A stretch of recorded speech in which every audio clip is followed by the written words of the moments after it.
the Australia game as well. Ladies and gentlemen, welcome to tonight's show of Mauls, Balls and all the breakdown.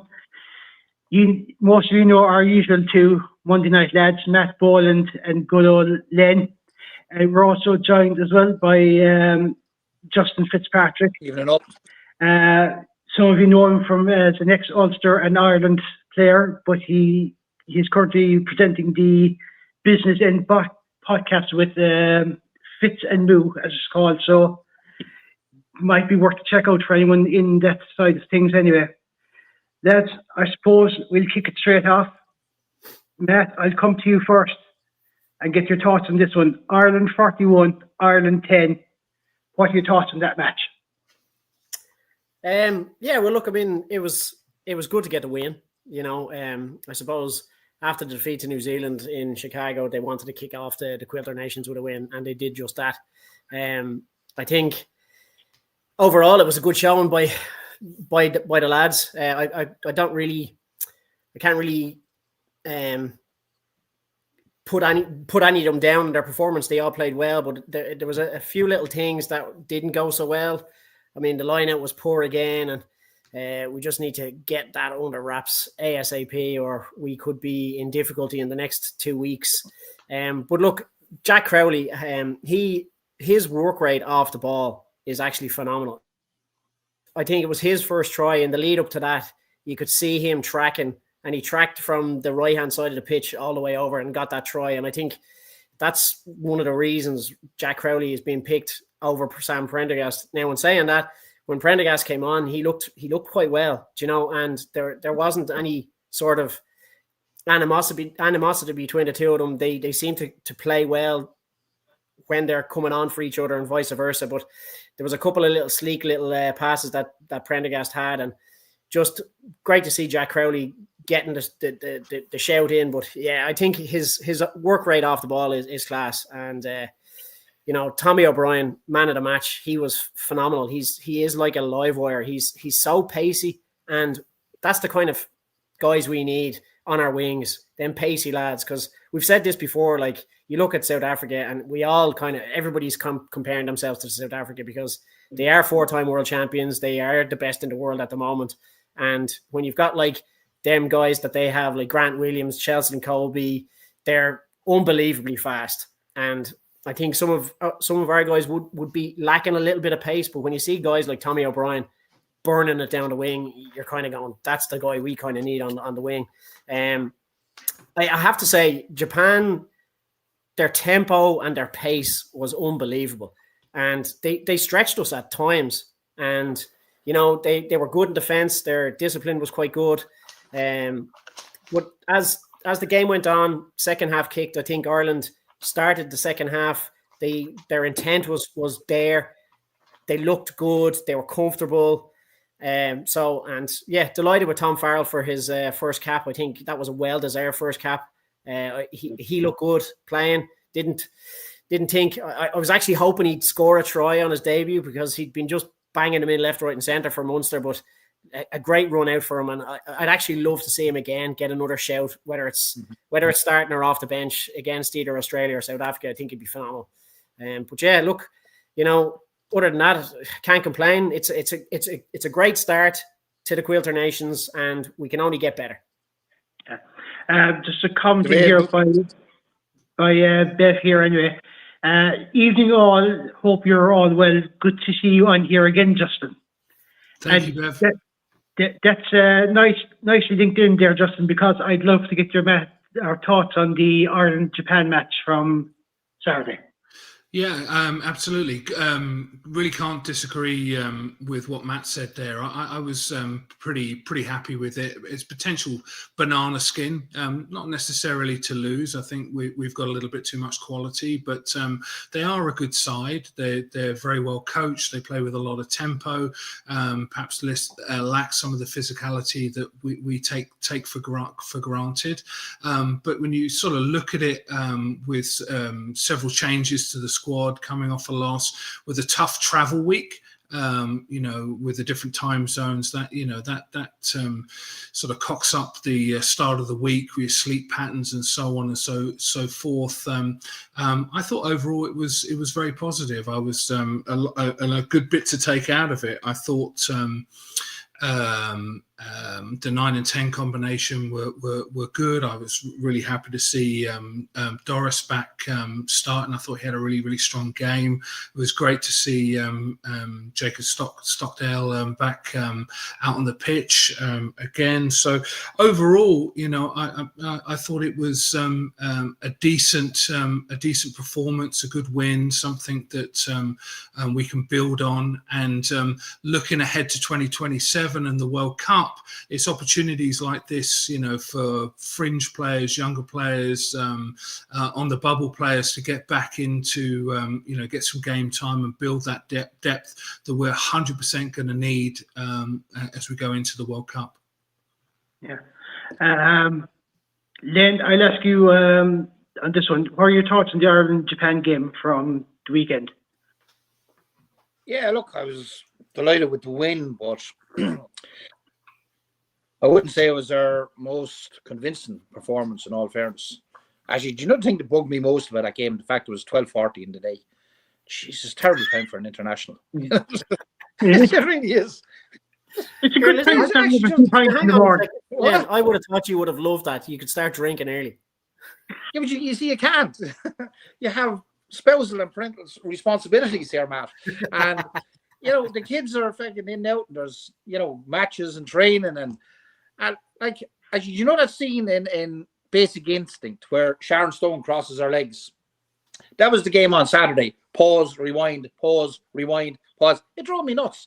I was watching in fits and starts. But yeah, look, it wasn't. I agree with you with Crowley's work off the ball and his try.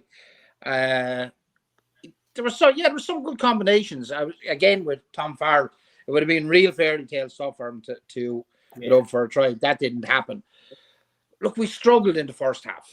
We really did, and yet again, like despite the 2 tries with Timoney and Crowley's 2 tries, and that Charlie Lawrence went off with a yellow card for the tip tackle, we still couldn't really break down Japanese defense. Again, the attack is an issue. Now, look, the floodgates opened, but I think the score slightly flattered us because there's 3 tries in the last, 13, 14 minutes, a 19-point loss on the score. But Farrell himself admitted that, Japan were out on their feet at that stage. Look, I agree as well what you said about Prendergast when he came on. It was the first time I thought he actually looked kind of comfortable on the ball, and his out the back door pass to Tommy O'Brien for Tommy O'Brien's try was pure class, excellent. And again, I agree on O'Brien. He was the standout on the day without a doubt. He did not stop running the whole game. But again, line out an issue. Like, lads, we have to sort the line out. It's a fucking disaster.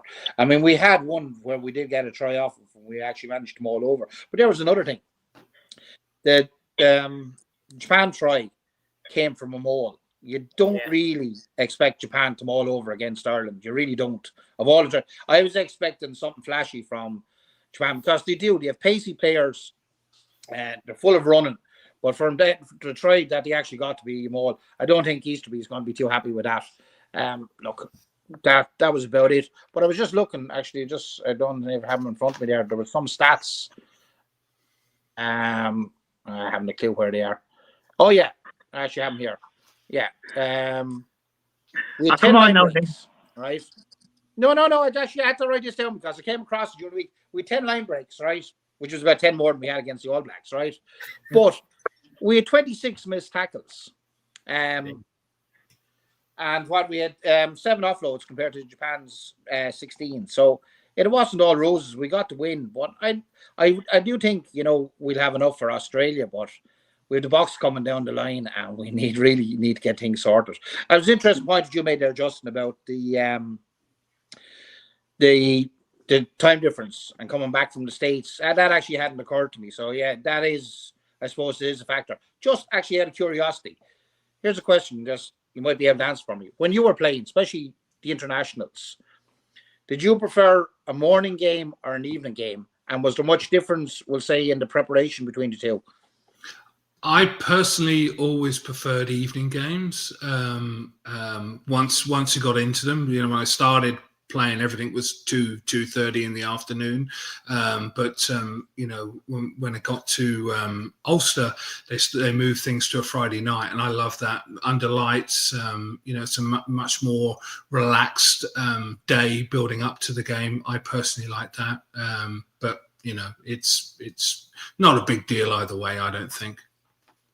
Well, for an armchair supporter, it is, because at least at 8 o'clock you can sit down and crack open cans and enjoy the game.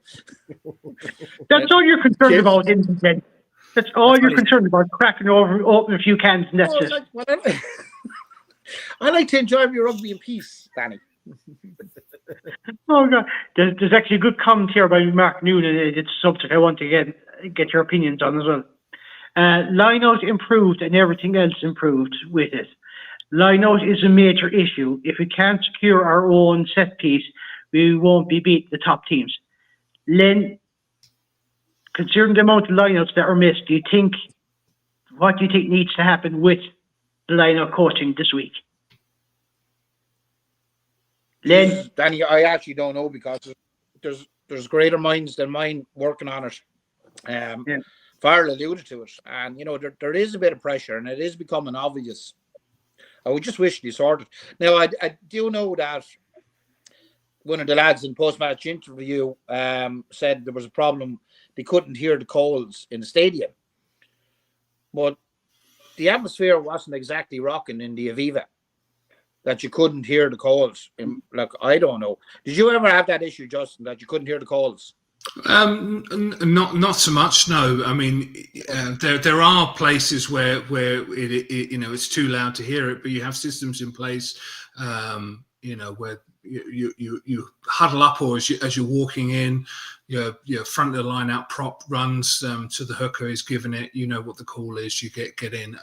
But I think you raised an interesting point as to what the problem is. I mean, what I saw, or at least what I read, was we got 82% of our own ball, which generally the top teams are operating at about 95 plus. So you basically drop in maybe one line out a game.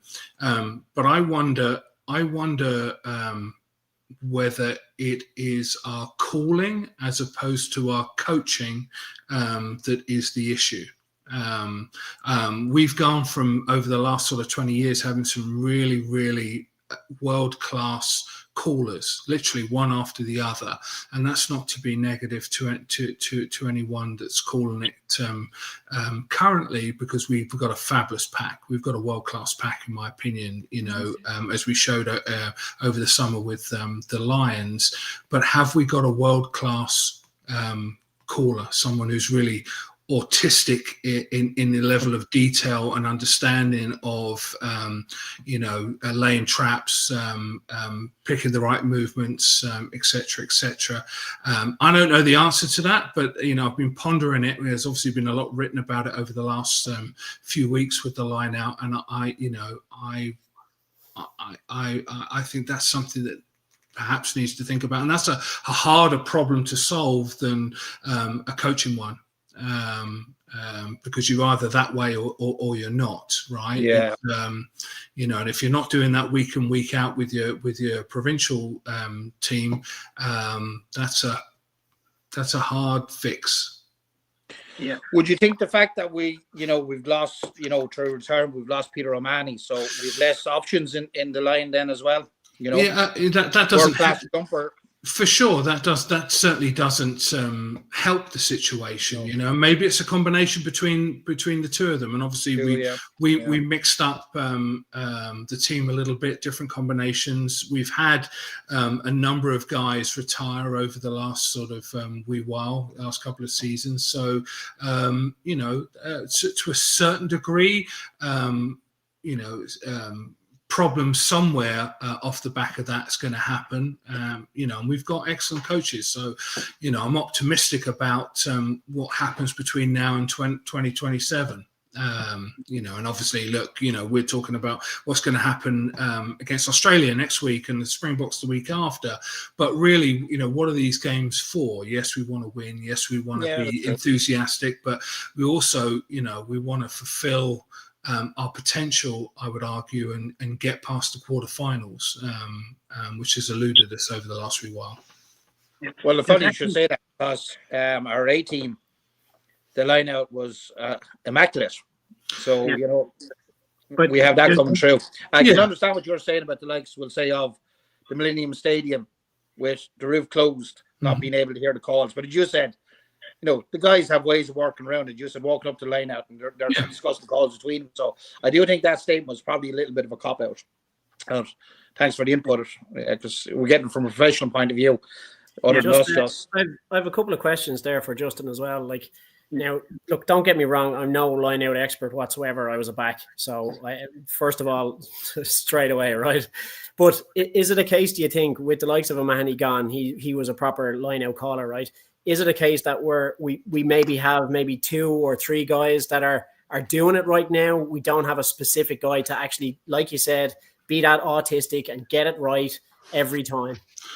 Yeah, it may be, and I'm not in behind closed doors with the squad, so I don't know the answer to that. But certainly, if we take another example of the battle between the 210s currently, as you're shifting back and forth, you're looking for someone to put their hand up and say, right, I am the next, Johnny Sexton, O'Gara, Humphreys, whatever, and I'm gonna drive this this truck, so to speak. And you're looking for someone in the line out that has that level of, and I don't mean to be offensive, but that level of detail, that autistic level of obsession with the line out, And if you look at all the great teams at the moment, you've got at least one of those guys. And as I said, over the last 20 years, we've had quite a few of them.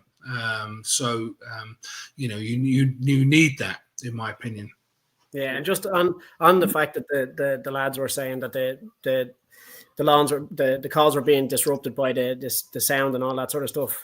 I'm under the impression, like, I know, like, as backs, you have your calls for certain plays and runs that you do, but surely if they're going up to take a line out, they already know their calls. So, i.e., the hooker knows exactly if he's going long or if he's going short or if he's going to the second or the third man. So surely that, in that case, the stereo system or announcers wouldn't be over affecting what they're hearing in a lineout.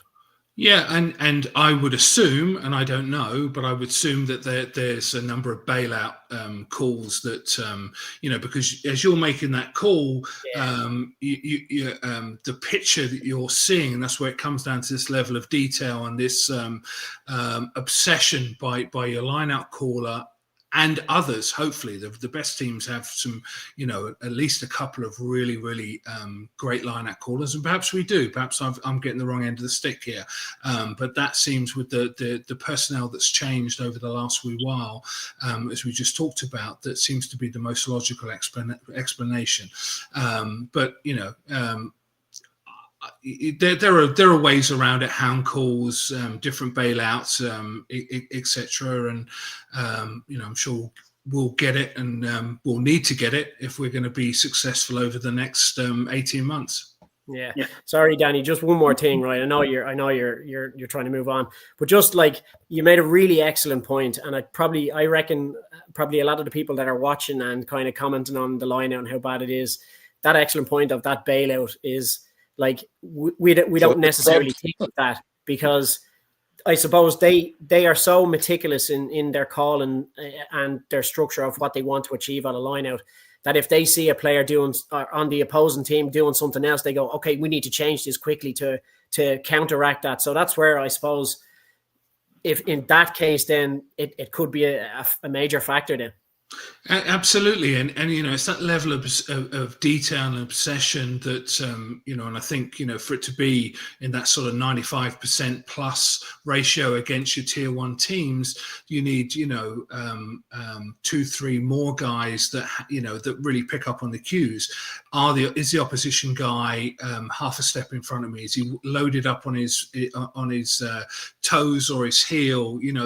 Those kind of things can be a split second difference between you getting up and having the ball or not, and the level of analytics these days, and how much the game's played. You can break it down individually, collectively, and start getting those cues. I mean, it really is such an important facet of play. Yeah.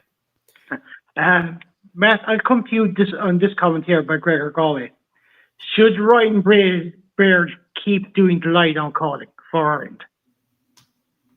Yeah, well, I mean, he seems to be fairly good at it, and I think the whole issue may be that, like I said, maybe they have two calling the lineouts at different times, and I suppose Baird is we've all seen how effective he is in the lineout, so maybe it's a case that he's not quite comfortable and he doesn't want to put his hand up just yet. He wants to get better himself, but he is absolutely within with a shout to being the next top level lineout caller, But again, like I'm not in the background. I wouldn't have the insights, not only because I'm on my couch at home, but I'm not even a fucking forward. So I had to ask you back about the lineouts, didn't I? Huh? Yeah, thanks. Yeah, fair play to you, Dan. Yeah, appreciate it.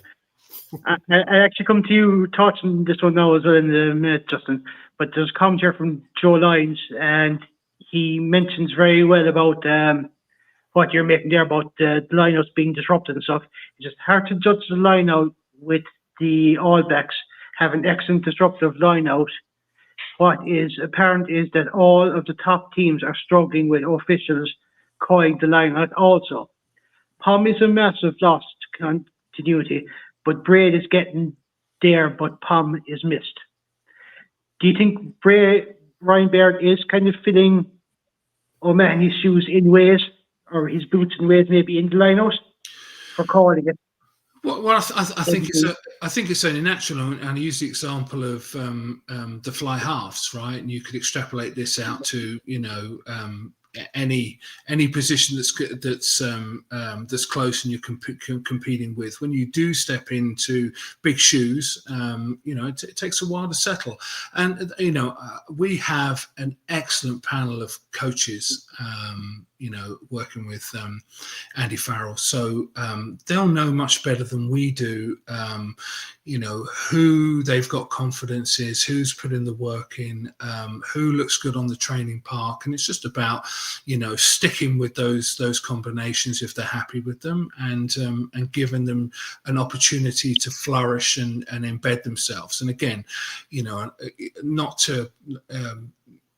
to look too far into the future, but if we look at previous World Cup cycles, you could level the criticism that potentially we didn't do enough. We were happy winning Six Nations and autumn internationals and so on and so forth, when we perhaps needed to experiment a little bit more to build that extra depth. Should there be an injury in the World Cup, or we need to rotate the squads, etc., etc. So that we're learning a lot over this period, and I feel optimistic about the direction we're going in. Yeah. Len, your thoughts on maybe Baird calling the lineouts for Ireland? Keep it. Danny, I couldn't care less who calls them, so long as they work. That's, to be honest to God, truth. Just so long as it works. I don't really care. Well, it was interesting what Justin was just saying there. The one thing that stands out to me with these autumn internationals is the amount of rotation we've had, which we haven't had in previous years. And, there has been a lot of people in social media going, hey, the World Cup is coming up. When are we going to start blooding new players? So we are doing it now. So look, if we lose one or two, or we lose against Australia, or if we lose against the Box, so be it. If we're actually learning something, as Justin said, and we're going to improve, because it ain't a hell of a long way away till the next World Cup. And like money comes into when it comes to the Six Nations, so you can be pretty much guaranteed that the usual 23-man squad, bar one or two, will start for the Six Nations because we need to finish somewhere decent.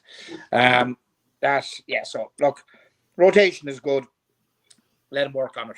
But there is lessons we learned. Whatever Collie Tucker is doing with that 18, that line out was pure class. And we'll come to that soon. Wasn't it? And there was as well as that, you have a disparate group there from 4 provinces that haven't had a hell of a lot of time together. So you'd expect We'll come to that soon then, don't worry. We'll come to that soon. No, but I'm just keep your hair on. Yep, okay, far away. Go on. Sorry, Danny. Keep your hair on then. Actually, that's gone a long time ago, Danny.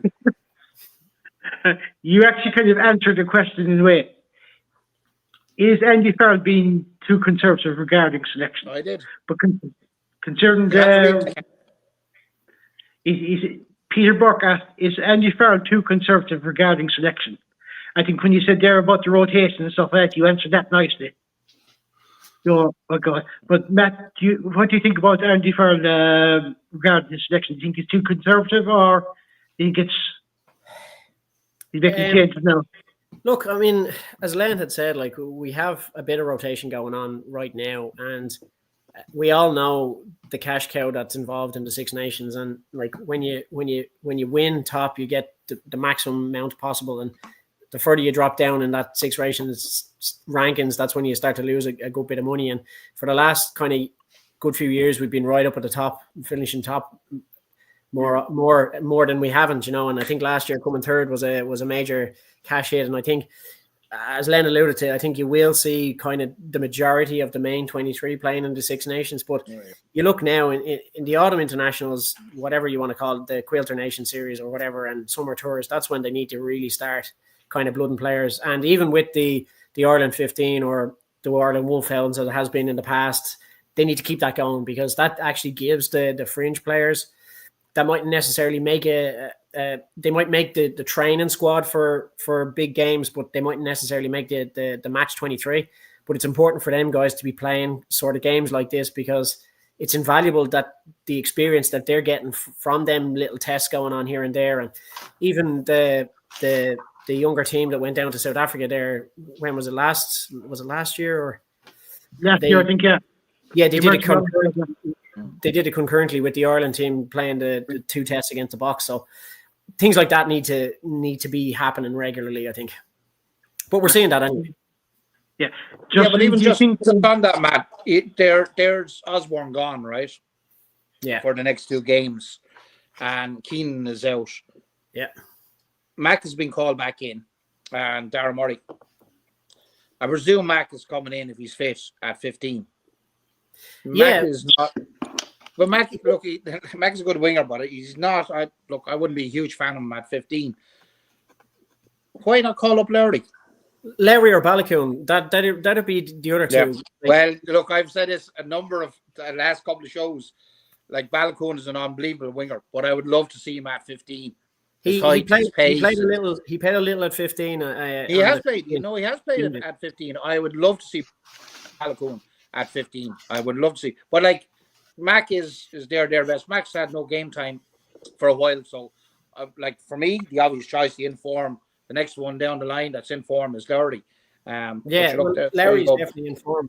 But you look at Stockdale has played 15 as well for Ulster as well at times, and he's a big lad. But for me, if I was selecting back, that keen on Stockdale under the high ball, to be honest with you. Yeah, well, look, but I'd be selecting Larry. But people would, I can only imagine, right? People or Andy Farrell or whoever is selecting Lowry at fullback, saying he's too small. But then, if you look at the likes of Shane Williams when he was playing 15 for Wales, he actually, and I don't think he ever competed for a high ball. He actually waited till the player landed on his feet and then nailed it. And then hit him. Do you know what I mean? So that's the type of player Lowry is, so why aren't we exploiting There's that? ways and means. Oh, 100%. It doesn't matter, but he is so fast, and that's what we need. Bev Van here saying Jimmy O'Brien will be at 15 with Mac on bench. Mike was holding his side when he came off for the Ireland Day, so may not be fit. He did come off. That did occur to me. Yeah, he came off after about 38 minutes. Yeah, he was. Justin, do you think Andy Farrell might be a bit conservative when he comes to selecting his 23 on the match day? In general? No, I don't, to be honest. As I said, we had a number of changes from the All Blacks game in Chicago to this one. I was really, I know we're going to move on to the A game, but I was really impressed with the youth and mixture of youth and some experience on the field. I mean, Spain aren't slouches, okay? They're not Australia, but they're a competitive, a very solid competitive tier 2 nation. And we had a number 17 when he came on is 20 years old. Right, that's not a conservative selection, and if not exclusively, I would say Andy Farrell had a very, very strong hand, if not complete hand, picking that A team. So when you put the changes that were made in the senior side and the side that went out to play against Spain, I would argue that. It's both strategic and with a plan in mind. So no, not conservative. Sorry, just on that, you just said that you reckon that he had a very strong hand in the team that was picked for the A game. Yes, I mean I don't know that, but I would in every your assumption. It certainly was always that case. Would you assume he also had a very strong hand in? Would you assume he also had a very strong hand in the teams that were picked for the Six Nations when he was away on sabbatical?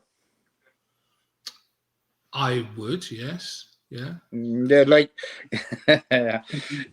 most of us did as well. So yeah. I mean. Absolutely, I mean, it's hard not to wear two hats, but there's no conflict of interest while he's the Ireland head coach with the A team, and he's got a vision, as all good head coaches have, as to what he wants from the team, where he wants to get to, how he can engender competition with the current squad, etc., etc., etc. So I would be very surprised if he and his senior coaching side didn't pick that squad for the A team. So that leads us back to the Sam Crowley debacle, as a lot of us thought, ultimately that it would have been Farrell's choice and who actually started, rather than passing it off to his interim head coach. So, actually, Joe, since we're on it now, I'd like to get your thoughts on the Ireland-Spain game. Ireland winning that one 61-24. I pick up on what Len alluded to earlier. I was incredibly excited watching the game. I thought there were a lot of positives, some individual players that came through strongly. I agree with you, Len. I thought Lowry, he was only on for 38 minutes, 39 minutes. I thought he made a very strong case for man of the match. I thought he was very good in that first half. 13. I'm going to butcher his surname. Dan Kelly. No, was it? I thought it was Postlethwaite. Postlethwaite. There we go. Yeah. Sorry, Dan Kelly. Yeah. Good Postlethwaite. Yeah, I mean, look, I thought it was a strong overall performance. It's not easy to come in a few days before, a week before, and be put together and have such a coherent performance. Yeah, there were some mistakes, but it didn't lack energy, enthusiasm, and ambition playing, I thought. So I was really, really positive. As I said, 15 was good, 13 was very good. I thought 2 was very good as well. The captain Stewart, and amongst others, who do I write down here? 6 and 7 impressed me as well. I thought 9 was really good. Yeah, they I won't thought be a problem. he was very, very talented.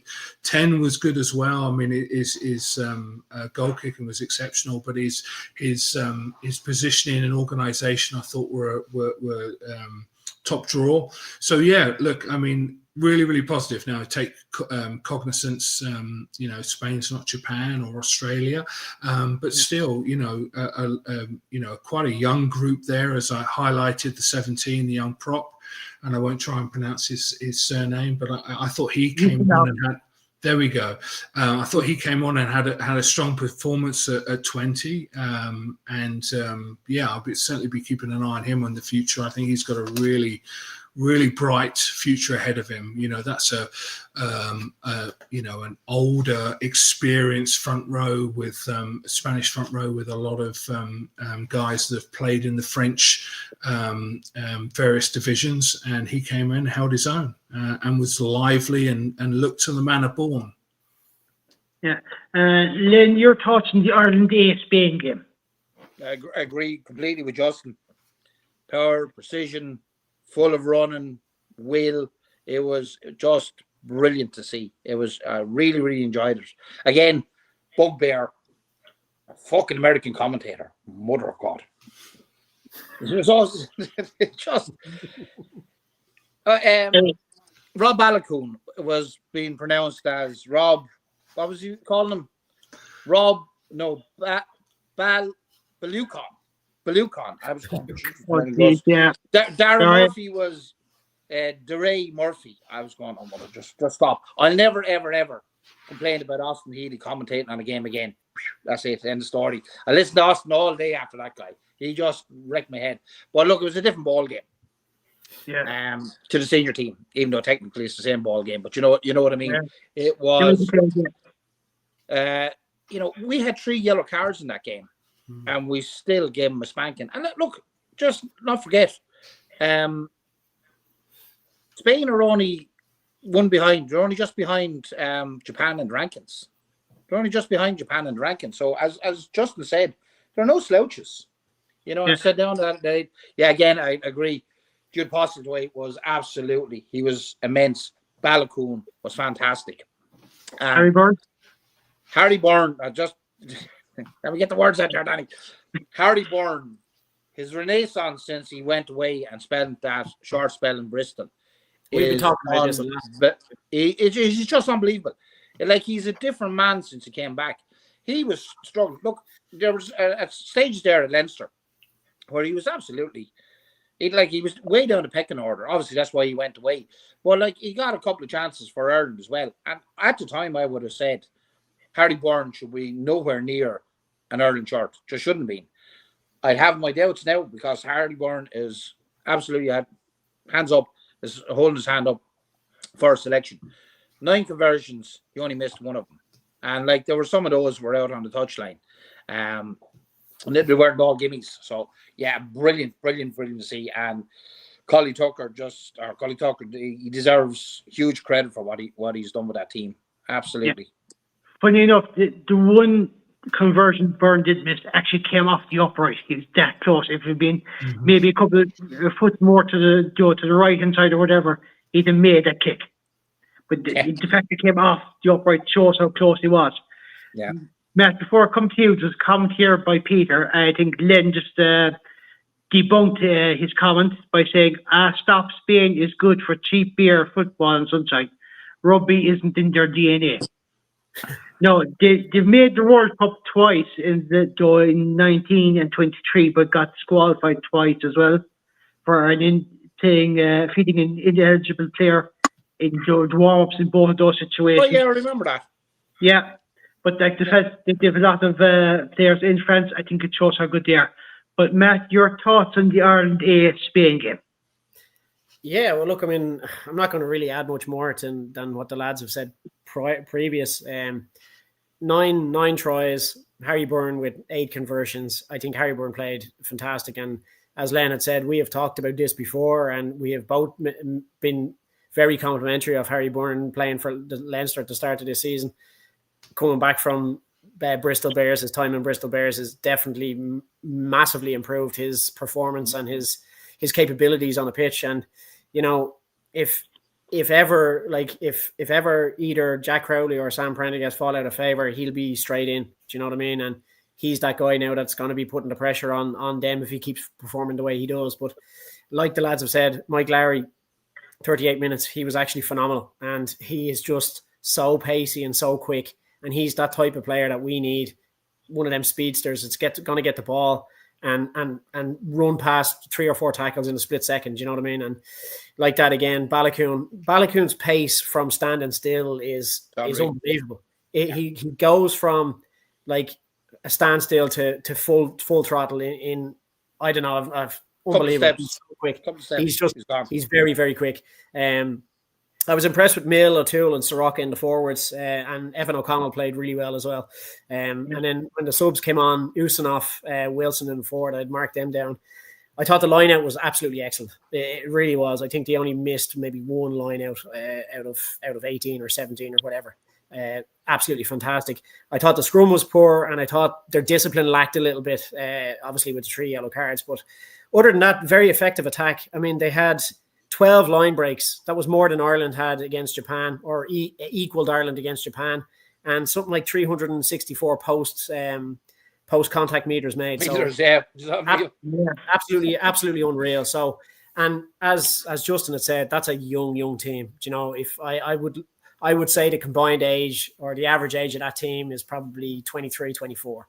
You know, so absolutely incredible. And again, this is Andy Farrell. If like Justin has alluded to, and Len, if Andy Farrell has been picking this team, or he's kind of influencing what guys he wants to be seeing, they've done a really good job, because they're all putting their hands up, and that's what we want. You know, we got to build that strength and depth before 2027 comes along, because we've seen all the other teams do it. France did it in the Six Nations there a few years ago before the 2023 World Cup, and we all went, what's he doing picking 30 players? We'd never even heard of them. And then you see the progression that they have. So I think it's very important. We need to be building up these guys, the younger guys. They're playing week in, week out for all the provinces. And yeah, look, they just need their time. They need their shot at test level games as well. And it'll only do Ireland the world of good come 2027.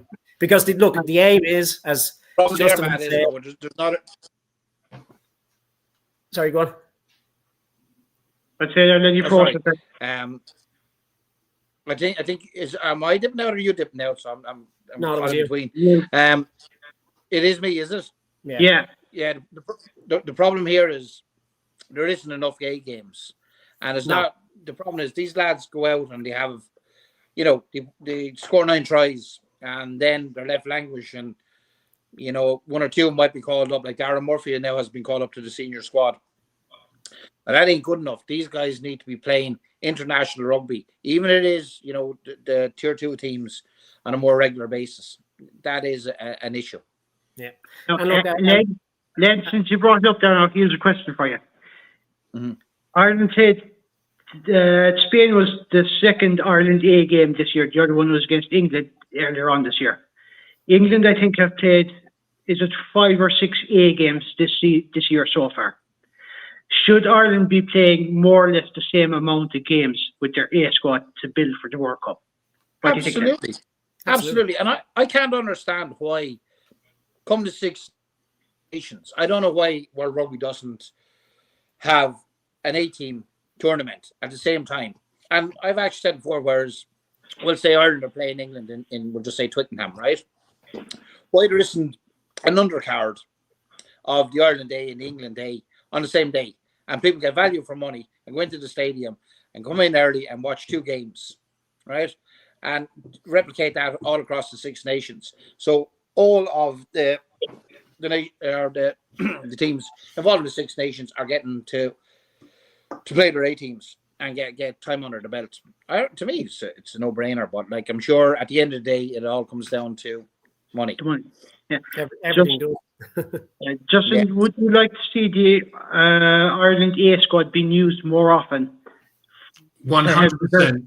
Yeah, 100%, Danny, and I agree with Len, and you know, there's nothing new under the sun, and it's probably 20 years ago now, but that was the structure where we had A games all being played on a Friday night with the women, the under 20s. You know, so you'd come into London or Cardiff or whatever, and you know, you'd go and see an A game or a 20s game or the women's game, and then you'd go on and see the international on the Saturday or the Sunday, you know, the day before.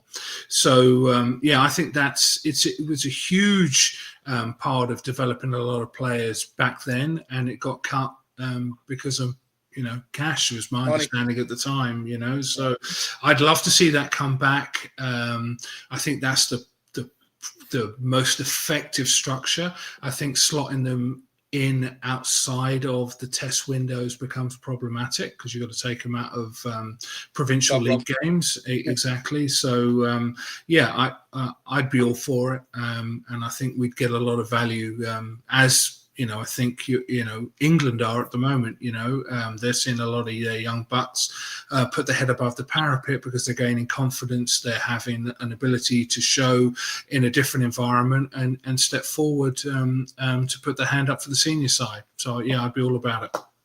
Yeah. Sorry, Justin, just on that, the only downside to that I can actually see is we're now seeing an awful lot of international games. The tickets are, you know, maybe 60 or 70 or maybe 40, 50%, whatever it is, going to corporate. And guys literally in corporate chat, and they're literally filing into their seats 5 minutes into the game with beers in hand.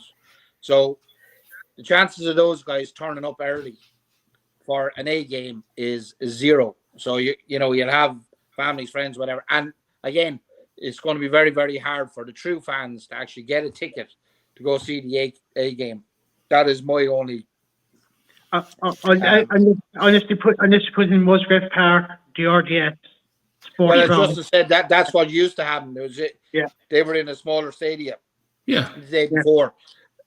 You know, what it would be nice to think that there's the appetite out there to some true rugby fans will go, Jesus lads, we're going to get two games for the price of one here. We're going to see the Ireland A team and the Ireland team over in Twickenham or Murrayfield or wherever it is. Well, look, so unfortunately, again, it's back to money, corporates, and then the influencers and all the rest of the gobshites that turn up to the games, and true fans can't get in to see us. So there you go. Yeah. Go on. Sorry, Justin, work away there.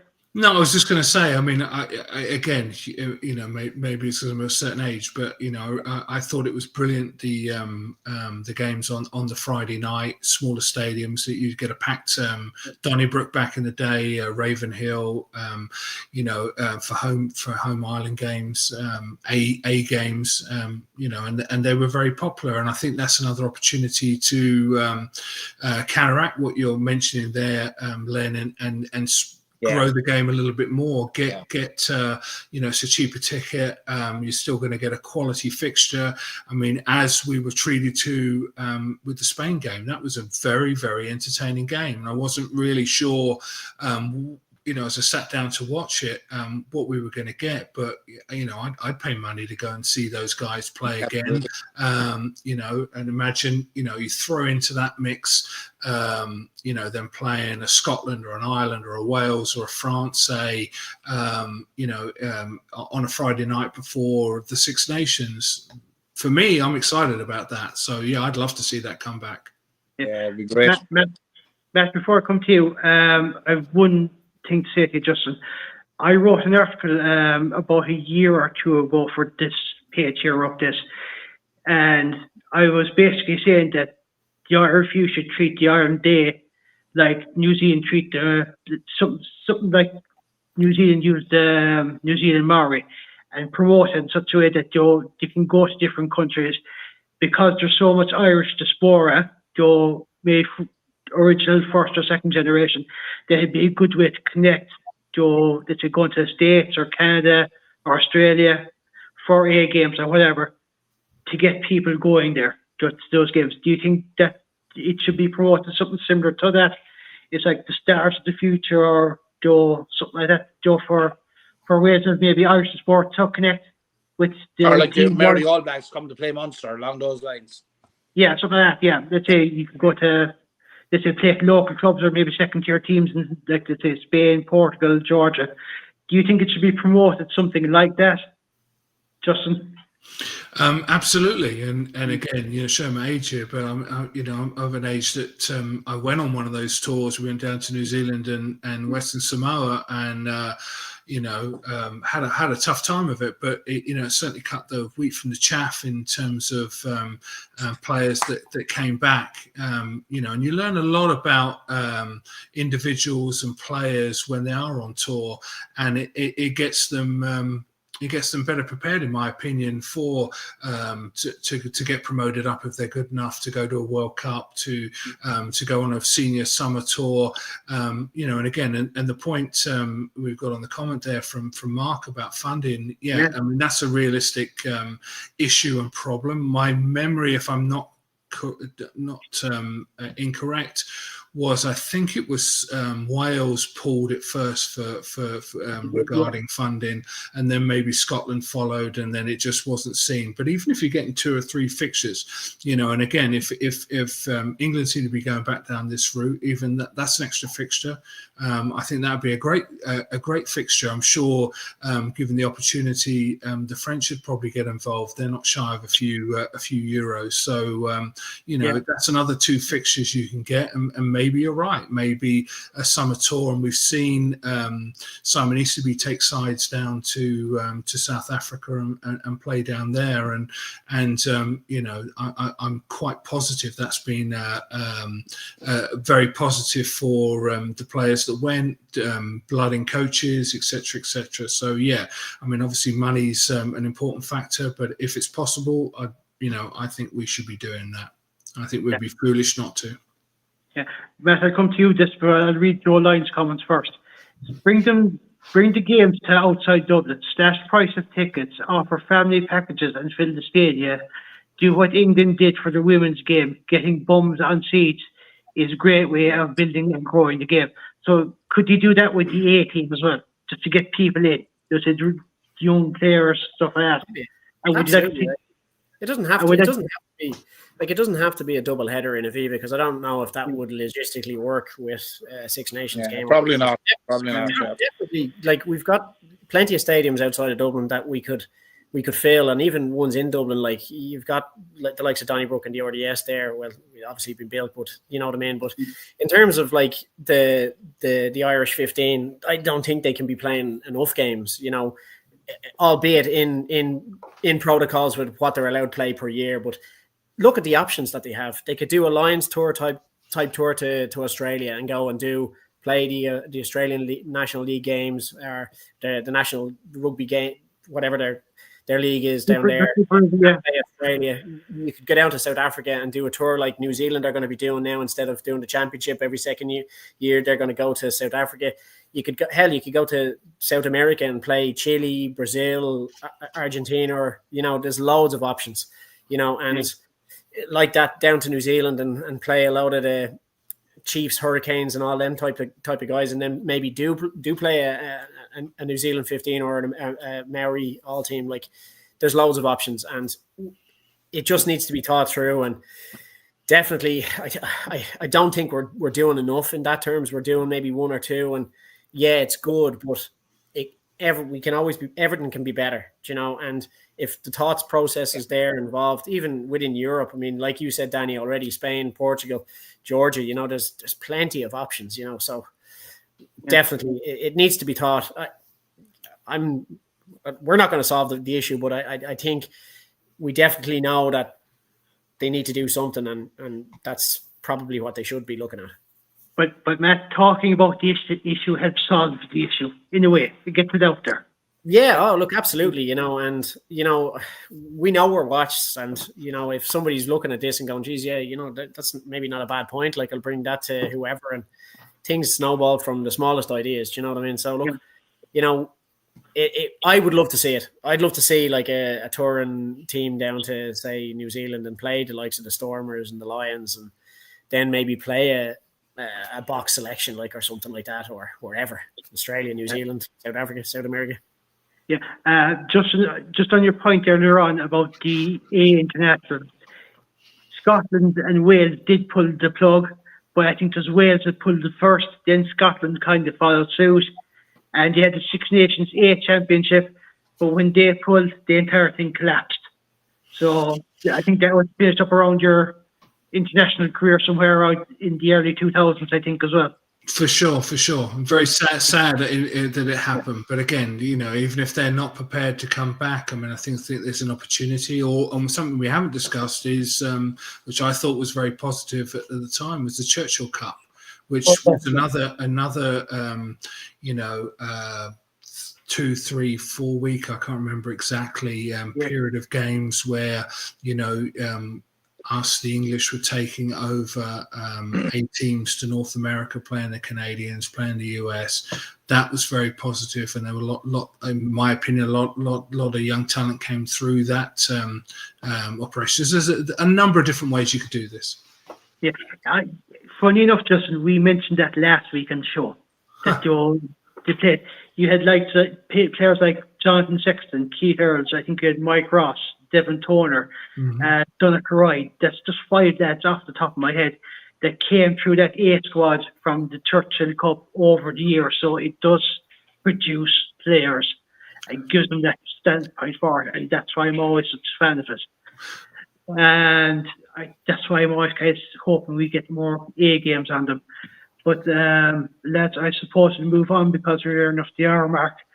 So sorry, Danny, can I make one point on that just before we move on? Just one small point. It's such a great, when you're taking the team away wherever you, and we've Matt and come up with some great places we could take an A side to, or play in the Six Nations against other sides, or do like we've just done against Spain. But when you take people out of their cosseted home environment and put them all together, and you take them away for a number of weeks, it's not just about what they can do physically, technically, tactically. It's also how they fit into the squad. And when you come to a Six Nations in that cauldron over several weeks, or on the bigger stage of the World Cup, where you're literally in camp for 2+ months, in the run up to the World Cup and then the World Cup, personalities and how you fit into a squad, how positive you are, what you contribute off the pitch, off the training paddock, is almost as important, or maybe more important than what you deliver on the pitch, because that can make and break an atmosphere, and you only really learn that about someone when you are in that environment. So it works on a number of different levels. Actually, Justin, here's a question for you now, since you brought it up. Did you find it a bit of an adjustment between playing with Ulster and then going into Ireland, playing for that camp as well, Joe, first? For sure, as I said, I mean, you get used to the familiar, the look and the smell and the feel of of the gym, the training paddock, the people around you, the jokes, the voice of the coach. It's all very familiar when you're in a situation for a period of time, and then you're taken out of that, and you've got a different voice, you've got different combinations, so it is more challenging, and and that becomes very important. Who can actually perform on that stage, so you have to, and sure, people do make their debuts, over the last few years, go up maybe, from a provincial side and then play straight into the international side. But it's much better, in my opinion, to have a stepping stone along the way, to test people out, to help them grow, to see, how they perform, what's their personality within the broader group, if that makes sense. Yeah, Joe, or Justin, you have literally just been saying everything I've been trying to say over the last few years about why we need an A squad. Great minds think alike, Danny. Yeah. Danny, Yeah. Just before we move on, just one quick question for Justin. Yeah. Justin, we know your background, and would you also, like, you, Houston, and Sorry, Len, I missed Yeah. the start of the question. Sorry, I don't Yeah, know no problem. what the hell's going on with my Wi-Fi. Like, There you go in again, Ned. America with coach in Seattle and Houston. Yeah. All right. One more time. Again, he's serious. Yeah. Come on. Go again. Third time lucky. I'm just stating about your back. You're breaking up still. Yeah. Yeah, let's answer that question then. Yeah, let's ask it. Yeah. But you're saying something about Any Houston chance I'm and back again? Am I back yet? No. you're back now. back in the Go room. for it. I don't know what the hell is going on with this Wi-Fi. I was just saying about your background in America with Seattle and Houston and 3 years with the American team.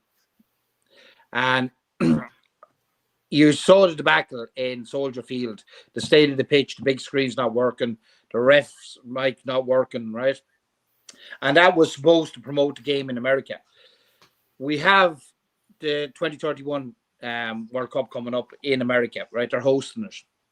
On the back of what we saw there last week, are you worried about America's ability to host the next their 2020 or 2031 World Cup? Not at all. I mean, this with the greatest respect in the world. I mean, this is the biggest sports market in the world. Period. You know, there's great stadiums, all the rest of it. You know, I was personally, you know, I was with the US team. We played New Zealand. I've been to a couple of the other fixtures. I wasn't in the country for the Ireland game, so I can't speak to that per se. But you know, we had no issues or problems. It was it all ran smoothly when I was there. So you know, these things happen. I'm very optimistic. I mean, there's a good bit of water to go under the bridge in between now and 31 and 33 for the Women's World Cup here, and I have every confidence that it'll have the same impact.